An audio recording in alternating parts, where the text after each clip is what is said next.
Bonjour à tous, aujourd'hui nous allons tester une Ibanez Blazer BL550. C'est une guitare de l'année 1980. Dans la série Blazer du début des années 80, la BL550 était le haut de gamme. Elle se reconnaît à ses trois micros simples et surtout à ses deux petits switches. Un premier switch qui permet de donner un peu plus de boost. On a l'impression d'être soit en simple, soit en double bobinage. C'est juste une impression. Et celui-là, ce petit switch permet dans certaines positions d'être hors phase. La guitare est une forme Strat, elle a un corps en frêne, elle est un peu plus lourde qu'une Strat, ou parmi les plus lourdes des Strat, et elle a un manche en érable avec une touche érable. Alors on va se mettre en position comme ça, c'est à peu près le double, vous allez voir, sur les 5 micros. Position de micro.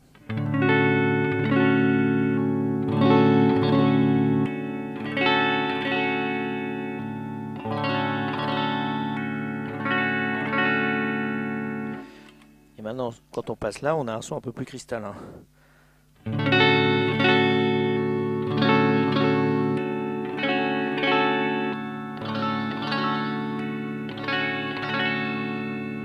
Voilà. C'est très nuancé. Bon, ça permet de...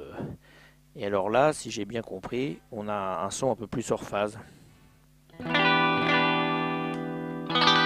voyez, quand on est dans une position intermédiaire.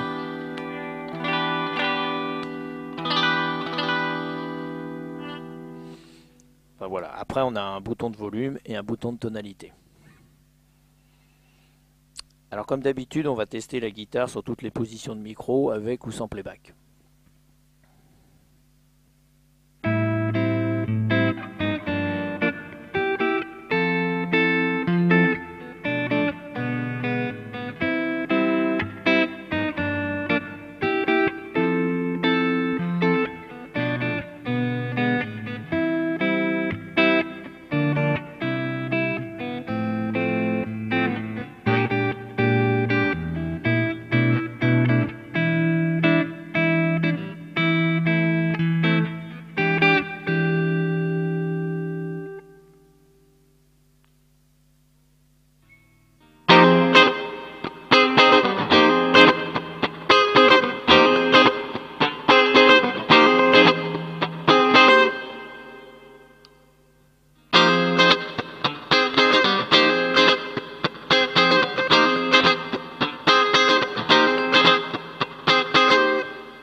Alors vous voyez, on a essayé la guitare avec toutes les positions de micro et en même temps j'ai joué avec les switches. Donc vous vous rendez compte qu'avec ce switch là, quand il est en position relevée, on a un son un peu plus cristallin et le son, celui-là hors phase, intervient que juste quand on est en position relevée et avec une position intermédiaire, enfin, d'après ce que j'ai compris. Mais ça permet quand même, quand on connaît bien la guitare, d'avoir une multitude de sons. Maintenant, on va la tester sur des playbacks et avec une légère, enfin une overdrive. Or, bien sûr, c'est une guitare qui est plus destinée pour le rock et le blues, mais c'est pas une guitare qui est destinée pour le hard rock. Pour le hard rock, il vaut mieux avoir une guitare avec des doubles bobinages. C'est plus efficace.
Bon, maintenant nous allons essayer la guitare avec une petite overdrive.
voilà, on a testé la guitare Blazer. Alors dans les playbacks, j'ai pas utilisé toutes les positions, il n'y a qu'à la fin où je suis repassé sur le petit switch en position, j'allais dire un peu plus cristalline, un peu plus simple. Sinon j'étais resté sur la grosse position comme si c'était le double. Et puis après la position hors phase, elle est surtout bien pour le rythmique un peu funky. Ou alors des intros comme Sweet Home Chicago. Voilà. Mais sinon c'est difficile à utiliser. Alors cette guitare valait au début des années 80 2490 francs. Alors qu'une AS200, la guitare de John Scofield, la 3 quarts de caisse qui ressemble à l'ES 335, valait 2990 francs. Et ce qui est très marrant dans la collection, c'est que la AS200, maintenant, vous la trouvez aux alentours de 1500 euros en prix d'occasion, alors qu'une Blazer, vous la trouvez aux alentours des 300 euros, 350 euros, 400 euros si c'est un beau modèle. Ça, c'est le marché qui a décidé ça. C'est assez drôle. Mais si vous ne connaissez pas cette guitare, si vous en voyez passer une, la laissez pas passer parce elle a beaucoup de qualité. Elle a beaucoup de qualité et elle est bien meilleure qu'une coréenne, qu'une mexicaine et encore plus qu'une chinoise qui valent dans les prix de 200 à 300 ou 400 euros parce que les frais sont agréables. Elle est assez lourde. Le seul point négatif, je trouve, c'est qu'on est pratiquement obligé de mettre un jack coudé pour l'entrée de jack. Bon, ça, c'est c'est bon. Alors sinon derrière vous avez la plaque et comme sur toutes les guitares vous pouvez régler les vis de rigidité du vibrato. Je vous remercie et je vous dis au prochain essai.